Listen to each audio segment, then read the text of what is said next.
My wife told me she was leaving me on the morning of our 42nd anniversary. She didn't say it in our kitchen. She didn't say it in the bedroom we'd shared since 1984. She said it in the conference room of Pinehurst Vineyards, the company her grandfather founded in 1958, with 7 board members watching and a glass of our reserve Cabernet sweating on the table between us. I'm 63 years old. I've been the operations director of that vineyard for 38 of those years. And on that Tuesday morning in October, my wife stood up and said, "I think we've all known this was coming. I'm filing for divorce. And given that the board has just voted me in as president, I think it's time we discussed Wesley's transition out of the company." Wesley. That's me. The room got quiet the way a forest gets quiet right before a deer steps out. I felt my hand wrap around the stem of that wine glass, but I didn't pick it up. I just sat there and watched her face. She wouldn't look at me. She kept her eyes on the legal pad in front of her, and I noticed her thumbnail was bitten down to the cuticle, the way it used to get back when she was studying for her business exams in 1979. Her name is Adelaide. She just turned 61. Her father, the one who taught me everything I knew about soil and fermentation, had passed away the previous spring, and the estate had been winding through probate for 6 months. The board meeting that morning was supposed to be a formality, the reading of the new structure, the transfer of the chairman's seat. I'd worn my good charcoal suit.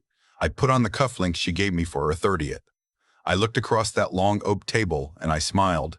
I didn't smile because I thought it was funny. I smiled because I'd been waiting for this exact moment for 9 years, and now that it was here, my body didn't know what else to do with itself. My lawyer had warned me not to react. He'd told me years ago over a steak in Asheville that the worst thing I could do when she finally moved against me was to argue. So I just smiled and I said, "Congratulations on the presidency, sweetheart." She finally looked up. Her mouth was already open, ready to argue against whatever pleading she'd assumed I'd do, and the sound she made wasn't a word. It was a small inhale, almost like a hiccup, and her eyes went to the chairman, a man named Pendleton who'd been on the board since before our daughter was born. I stood up slowly. I buttoned my jacket. I picked up the manila envelope that had been sitting in front of my chair, the one she hadn't even noticed when she walked in, and I slid it across the table toward her. "You'll want to read that before you announce my transition," I said. Then I walked out. "I want to back up.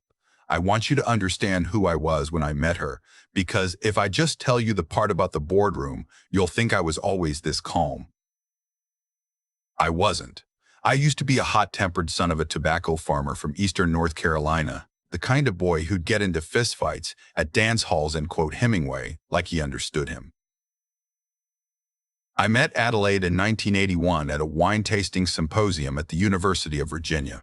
I was 21 years old, working 2 jobs, taking night classes in viticulture because I'd read a magazine article that said the future of American wine was in Appalachia. She was 19. She was the only daughter of a vineyard family in the Yadkin Valley of North Carolina, and she walked into that lecture hall like she owned the building.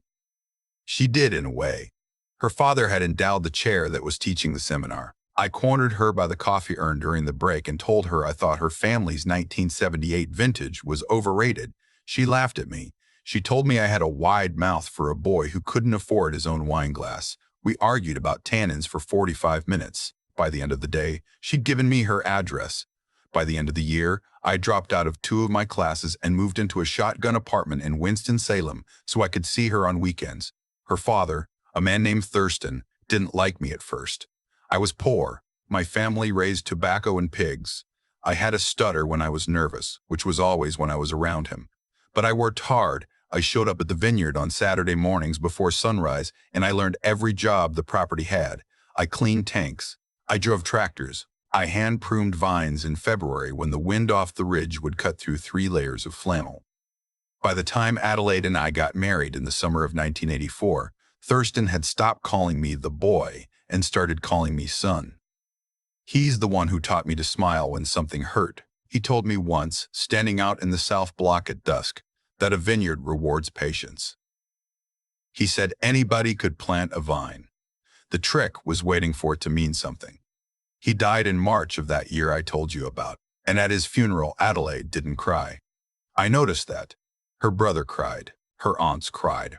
I cried, standing in the back row, because that man had taught me everything I knew about being a husband and a worker and a quiet kind of man. But Adelaide just stood at the lectern in a black wool dress and gave a speech about legacy and transition and shareholder value. I should have known then. Looking back, I think I did know. I just didn't want to. Our daughter was born in 1987. Her name is Tabitha, and she's a pediatrician now. Lives in Raleigh with her husband and a boy of her own. Adelaide and I had her late by the standards of our community, and I think that was the first crack in our marriage, though neither of us would have called it that at the time.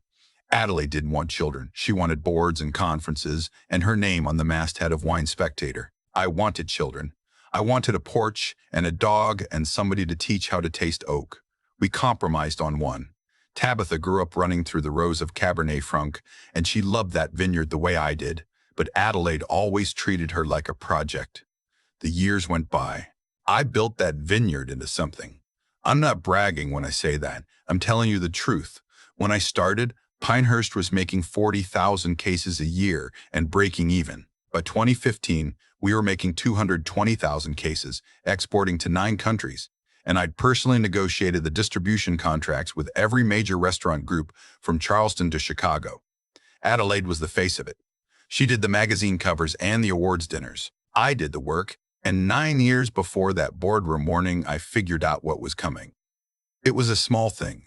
We were at a Christmas party in Charlotte, hosted by one of our biggest distributors, and I was standing by the bar talking to the distributor's wife about her grandchildren. Adelaide was across the room, and I overheard her, just a snippet, telling another vineyard owner that Wesley's been so supportive, but you know how it is. He'll always be the operations guy. The board needs someone with vision. She didn't know I'd heard her. I went home that night and I didn't say anything. But I sat up until 3 in the morning at my kitchen table with a yellow legal pad and I started writing things down. I'm not a vindictive man. I want to be clear about that. I didn't sit at that table that night plotting revenge. I sat there asking myself a single question, the one Thurston had asked me on my wedding day when he'd given me the keys to the South Block as a gift. He'd said, "Wesley, what would you do if she ever stopped seeing you?" I'd thought he was joking. He hadn't been. What I did over the next 9 years wasn't revenge. It was insurance. I'd already years earlier formed a small consulting LLC under my own name. I'd done it for tax reasons with the full approval of the board, and Adelaide had teased me about it because the paperwork was tedious and she thought I was being paranoid. I'd called it Hardesty Operations Group after my mother's maiden name. For the first decade of its existence, it was just a vehicle for me to consult with other small wineries on the side. Weekend stuff, nothing that interfered with my work at Pinehurst. But starting in 2016, when our long-term distribution contracts came up for renewal, I'd quietly proposed restructuring the way Pinehurst signed those agreements. I'd taken it to the board myself. I'd written a memo explaining how routing the strategic relationships to Hardesty Operations Group with Pinehurst as the fulfillment partner would reduce our liability exposure, improve tax efficiency, and create cleaner reporting for the auditors. Thurston had still been alive then, and he'd read the memo twice and signed off on it. Adelaide had been in Tuscany for some industry event, and when she got back, she'd glanced at the new contract templates and said, "Whatever you think, honey." She didn't read the headers.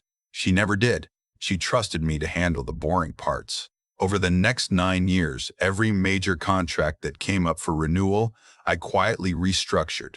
The Carrollton Restaurant Group, the Halverston Hotels chain, the big distributor in Atlanta, the export agreement with the British importer. By the time her father passed away, 14 of our top accounts were signed with Hardesty Operations Group as the primary strategic contractor and Pinehurst Vineyards as the executing partner. It was all legal. It was all approved. It just didn't have her name on it. I want you to understand something. I never wanted to use any of it. I built that paperwork the way a man builds a storm cellar in tornado country. You don't want the storm to come. You just want to be ready if it does. So when she stood up in that boardroom and told me I was being transitioned out, I knew exactly what I was holding. I left the boardroom and I drove home. We lived in a stone house on a ridge, looking south toward the vineyard, a place we'd built in 1991 when Tabitha was 4. I didn't go inside. I walked down to the rows toward the South Block, the one Thurston had given me, and I sat on the bench he put there 40 years ago. The October sun was low. The leaves on the Cabernet Franc were already turning that copper color they get just before harvest is over. I could hear the crusher running down at the winery, faint, like somebody humming in another room. My phone rang. It was Tabitha. "Daddy," she said. "She doesn't call me Daddy except when something's wrong. Mama just called me. What is going on?" I told her. I told her plain. She was quiet for a long time. Then she said, "She did it in a boardroom?" "Yes." "In front of everybody?" "Yes." She took a breath, and I heard the same sound her mother had made an hour earlier. That small, almost hiccup. Then she said, "Daddy, do you remember when I was 9 and she missed my recital because of the Aspen Wine Classic?" I did. I remembered every recital, every game, every parent-teacher conference Adelaide had skipped. I'd been there for all of them. Tabitha had stopped expecting her mother around her 10th birthday. "I'm coming home this weekend," she said. "I love you." When I hung up, I sat there for another hour. The phone rang twice more. The phone rang twice more. The first time it was Pendleton, the chairman. He left a voicemail that was so careful in its language I almost laughed. He said the board had received my envelope, and that they would need to reconvene first thing in the morning, and that he hoped I understood the gravity of the situation. The second call was from a man named Garrison Ketley, the president of Carrollton Restaurant Group. Carrollton was our oldest client. They'd been buying our wine since 1992. I answered that one. "Wesley," he said, "I just got the strangest email from your wife. I figured you might. It says she's our new contact at Pinehurst." "What does the contract say?" There was a pause. I could hear him flipping through papers. "The contract says Hardesty Operations Group." "That's right. That's you." "Yes, sir." He was quiet for a long moment. Then he said, "Wesley, my granddaddy bought wine from your father-in-law for 30 years. My daddy bought wine from you for 20. I don't know what the hell is going on at your shop, but I'm not switching contacts in the middle of harvest. You tell me what to do. Stand by, Garrison. I'll call you tomorrow." "All right. Are you okay, son?" I almost laughed at that. He's 6 years younger than me, but the kindness in his voice was the first kindness anyone had shown me all day, and I had to clear my throat before I could answer him. "I'm going to be," I said. I sat on that bench until the sun went all the way down. Then I walked back up to the house, and I made myself a sandwich, and I ate it standing at the kitchen counter. And Adelaide's car was not in the driveway. She'd never come home. She came home the next morning at 7:30. I was already up, sitting in my robe at the kitchen table with my second cup of coffee and a stack of paperwork in front of me. She walked in through the side door from the garage, and she stopped when she saw me. She was still wearing the same suit from the day before. Her hair was flat on one side. I'd never seen her look so tired. "Wesley," she said. "Adelaide, we need to talk." I figured. She put her bag down and she stood there in the doorway like she wasn't sure she was allowed to come further in. That's the thing that hit me hardest looking at her in. That's the thing that hit me hardest, looking at her. For 42 years, that woman had walked into every room she'd ever entered like she belonged there. And now she was standing in the doorway of her own kitchen like a stranger. "You moved the contracts," she said. "I structured them 9 years ago. With board approval. Your father signed off on it. You should have told me what you were doing." "I did tell you. You said," and I quote, "whatever I think, honey." She closed her eyes. She walked to the coffee pot and she poured herself a cup, and she poured herself a cup, and her hand was shaking. I'd seen that hand steady through her father's funeral, through Tabitha's complicated birth, through the IRS audit of 2003. I'd never seen it shake. "Garrison Ketley called me this morning," she said. "He said he'd be staying with you. That's between him and his contracts. Halverston called too, and the Atlanta distributor, and the export agent in London." She turned around and looked at me. "Wesley, what have you done?" I set my coffee cup down. I took my time. I'd thought about this conversation for 9 years. I wanted to say it right. "I haven't done anything," I said. "I structured something 9 years ago, and you didn't read it, and now you're finding out what I built. That's not the same as doing something. You set me up." "No. Adelaide, I prepared. There's a difference." She started to cry. I'd seen her cry exactly 4 times in our marriage. When her mother died. When Tabitha was born. When we lost a vintage to a frost in 2007, and once in 1996 when she thought I was going to leave her over something I can't even remember now. This was the 5th time. I want to tell you I felt nothing. I want to tell you I sat there and watched her cry and felt vindicated, but that's not the truth. The truth is I felt a kind of sorrow I hadn't expected, and I almost stood up and went to her. I almost reached for her. 42 years is a long time. You don't just turn that off in a single morning, no matter what somebody does to you in a boardroom. But I didn't stand up. I stayed in my chair because Thurston had told me something else that long ago day on his porch, and I hadn't understood it until that exact moment. He'd said, "Son, the hardest thing in a marriage isn't loving somebody. The hardest thing is knowing when they've already left." She left a long time before that boardroom. I just hadn't admitted it. "I'm not going to fight you in court," I said. "The structure is clean. Your lawyers will tell you the same thing. The board is going to come back to you this morning and offer me a partnership arrangement, and you're going to recommend it, because the alternative is that I take the contracts and walk. Where would you go? That's not your concern anymore." She wiped her face with the back of her hand and she sat down across from me. The legal pad I'd been writing on was between us. She didn't reach for it. "Why did you do it like that?" she asked. "In front of everybody?" I looked at her. I thought about lying. I thought about saying something gentle. "You did it like that first," I said. I just answered. She didn't have anything to say to that. The board met at 10 that morning. I wasn't there. My lawyer, a woman named Brenda from a firm in Greensboro, attended on my behalf. She'd been my lawyer for 15 years, and she knew every page of every contract by heart. She called me at 11:30. "They want to retain Hardesty Operations Group as their primary strategic partner," she said. 3-year minimum, performance escalators, a 5% advisory equity stake in Pinehurst, non-voting, profit participating.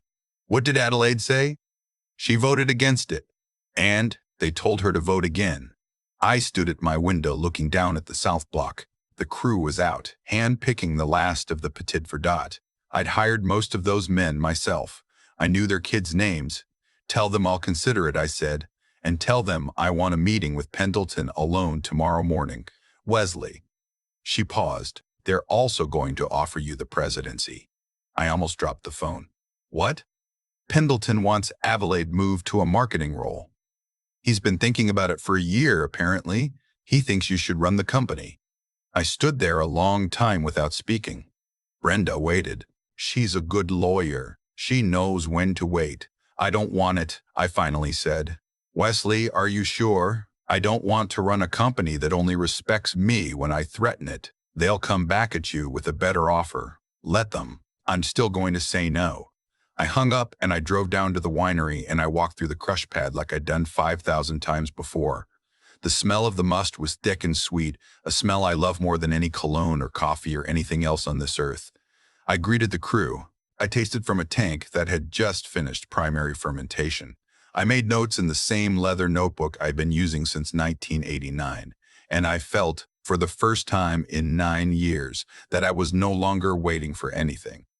Tabitha came up that weekend. She brought my grandson, who's 7 and skinny and wears glasses that are always crooked. We walked the rows together and I showed him how to pull a leaf off a vine without tearing the cane. Tabitha walked behind us, quiet, and when the boy ran ahead, she took my arm. "Daddy, are you okay?" "I'm all right, sugar. Mama called me last night. She wants to come up here and see you." "What did you tell her?" "I told her she'd have to ask you herself." I didn't say anything. We walked another 50 yards. "Daddy, can I tell you something? Always. I'm not sad about this. I love Mama, but I'm not sad." I stopped walking. I turned and looked at my daughter. She has her mother's eyes and her grandfather's chin. She's 38 years old, and she's a better doctor than most surgeons I've ever met. "Tabby," I said, "why aren't you sad?" "Because she made you small," she said. "And you let her because you loved her. And I've been waiting for years for somebody to stop letting her." I had to look away. I looked out across the ridge to where the hills rolled down toward the river, and I thought about Thurston, dead and buried in the family plot at the top of the property. I thought about my own father, dead 20 years now, who had never seen the vineyard but who had always known I'd amount to something he couldn't quite name. "Your grandfather told me something once," I said. "He said a vineyard rewards patience. Was he talking about wine? I don't think so. Not anymore. She squeezed my arm and we walked the rest of the way down to the winery together. Adelaide came to see me on Tuesday. She'd asked through Tabitha and I'd said yes, and she pulled up at the house at 4 in the afternoon in the same Audi she'd driven for 6 years. She walked up to the porch and she stopped at the bottom of the steps. I was in the rocking chair Thurston had given us as a wedding present. I didn't get up. Wesley, Adelaide, can I sit? Suit yourself. She sat in the chair across from mine. She didn't have her bag. She didn't have her phone. I noticed she wasn't wearing her wedding ring and the indentation on her finger was already starting to fill back in after only 6 days. I'm not going to make a speech, she said. Good. I'm going to say 2 things and then I'm going to leave you alone, unless you want me to stay. All right. She took a breath. She looked out across the south block. The harvest was almost finished. The crew would be done by Thursday. The first thing is that I wasn't trying to humiliate you, she said. I was trying to make myself look strong in front of the board. I thought if I cut you off in public, they'd see me as a leader. I was wrong about that. I was wrong about a lot of things. You were. The second thing. She paused. Her hands were in her lap and she was looking down at them. When my father gave me the South Block, I was jealous. I never told you that. He never gave me anything like that. He gave me the company, but he never gave me a piece of land of my own. And I think I've been angry about that for 30 years, and I've taken it out on you because you were the easier target. I rocked. I didn't say anything. I'm not asking you to come back, she said. I'm not asking you to forgive me. I'm just telling you, because I think you deserve to know. I rocked some more. The sun was getting low. A truck went by on the road below the ridge, and I could hear the cicadas starting up in the trees. Adelaide, I said. Yes. Your father gave me the South Block because I was the only person who ever asked him about his wife, your mother. He told me one time he could go a whole month at home without anybody bringing her up. I asked him every Sunday how he was holding up. She started to cry again, quiet this time. No drama. He never told me that. He told me a lot of things he never told you. That's not your fault. He just talked to me. She nodded. She wiped her face. She stood up. I'm going to take the marketing job, she said. Pendleton offered it to me yesterday. I know. You knew? He called me last night. He wanted to make sure I wouldn't object. Did you? No. Why not? I looked at her. 42 years. The girl by the coffee urn. The young woman holding our daughter in the hospital. The woman across the boardroom table with the bitten thumbnail. I loved her. I'd always loved her. It just wasn't enough to live on anymore. Because you're good at marketing, I said, and because your father would have wanted you to keep your hand in. She nodded. She walked down off the porch. She got halfway to her car and she turned around. Are we going to be all right, she asked. You and me? Yes. In the business, yes. And the rest of it's already over, sugar. She drove away. I want to tell you the rest of this already over, sugar. She drove away. I want to tell you the rest of this quickly because the slow part is over. 3 weeks later, I signed the partnership agreement with Pinehurst. I declined the presidency. They hired a man named Patrick Hollister out of Sonoma to take that role, and he's been good at it. Adelaide stayed on as chief marketing officer, and she's been good at that too. We see each other at quarterly meetings. We're polite. Last December at the Christmas party, she introduced me to her new boyfriend, a financial advisor from Charlotte who seemed pleasant. I shook his hand. I wished them well. The divorce was finalized in March. We split the house, the assets, everything down the middle. Tabitha came to the courthouse with me. Adelaide came alone. We signed the papers and we walked outside into a cold spring morning, and Adelaide came over and she touched my arm and she said, "Thank you, Wesley." I didn't ask what for. I just nodded. Hardesty Operations Group has grown. We have 19 employees now, all of them people I hired carefully. We consult for 14 vineyards across 4 states. Last year we did $14 million in revenue, and this year we'll do better. I've hired my old friend Conrad to handle the Western operations. I've hired Tabitha's husband part-time to consult on the medical tax structure. The work is good. The days are full. I bought a small cabin up in the mountains, near a town called Burnsville, and I go there on weekends. I have a dog now, a yellow lab I named after Thurston. He sleeps on my feet at night. I read books I never had time for. I learned to make sourdough during a long February. My grandson visits every other Saturday. A year after that boardroom morning, I was sitting on my porch at the cabin watching the leaves turn, and I tried to remember what I'd been so afraid of. For 9 years, I'd been waiting for the storm. I'd built the cellar. I'd checked the roof. I'd stocked the pantry. And when the storm finally came, it had blown through in a single afternoon and left me standing on a porch I hadn't even known I owned. My ex-wife thought she was ending me. What she actually did was hand me back to myself. I'm 63 years old. I've lost a marriage and built a company. I've watched my daughter become a woman and my grandson learn to read. I've buried a father-in-law and made peace with my own father's grave. I've stood in a boardroom and smiled at a woman I'd loved for 42 years while she tried to make me disappear. She didn't make me disappear.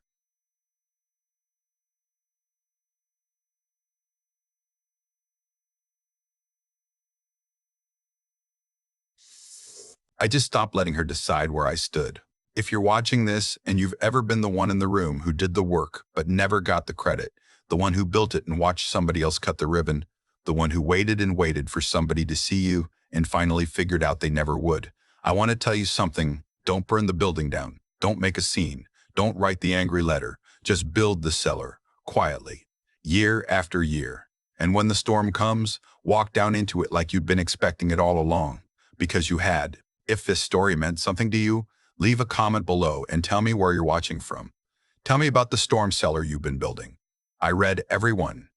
And if you'd like to hear more stories like this one, stay with us. We're not going anywhere. There's a whole season of these still to come, and I'd be honored to have you along for it. I'm 63 years old now, and the older I get, the more I understand that what happened in that boardroom wasn't really about Adelaide. It wasn't even about the Vineyard.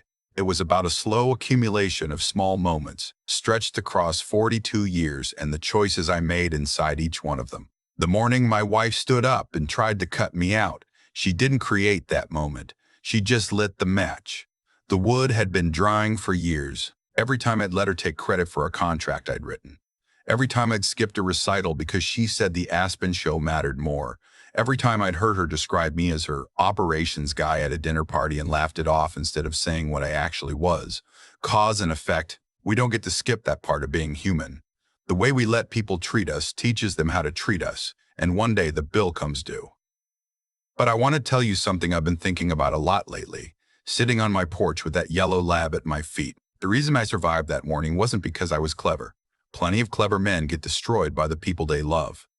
The reason I survived was because, 9 years before the storm hit, I made a quiet decision to stop being a man who would fold. I didn't make it out of anger. I made it out of self-respect.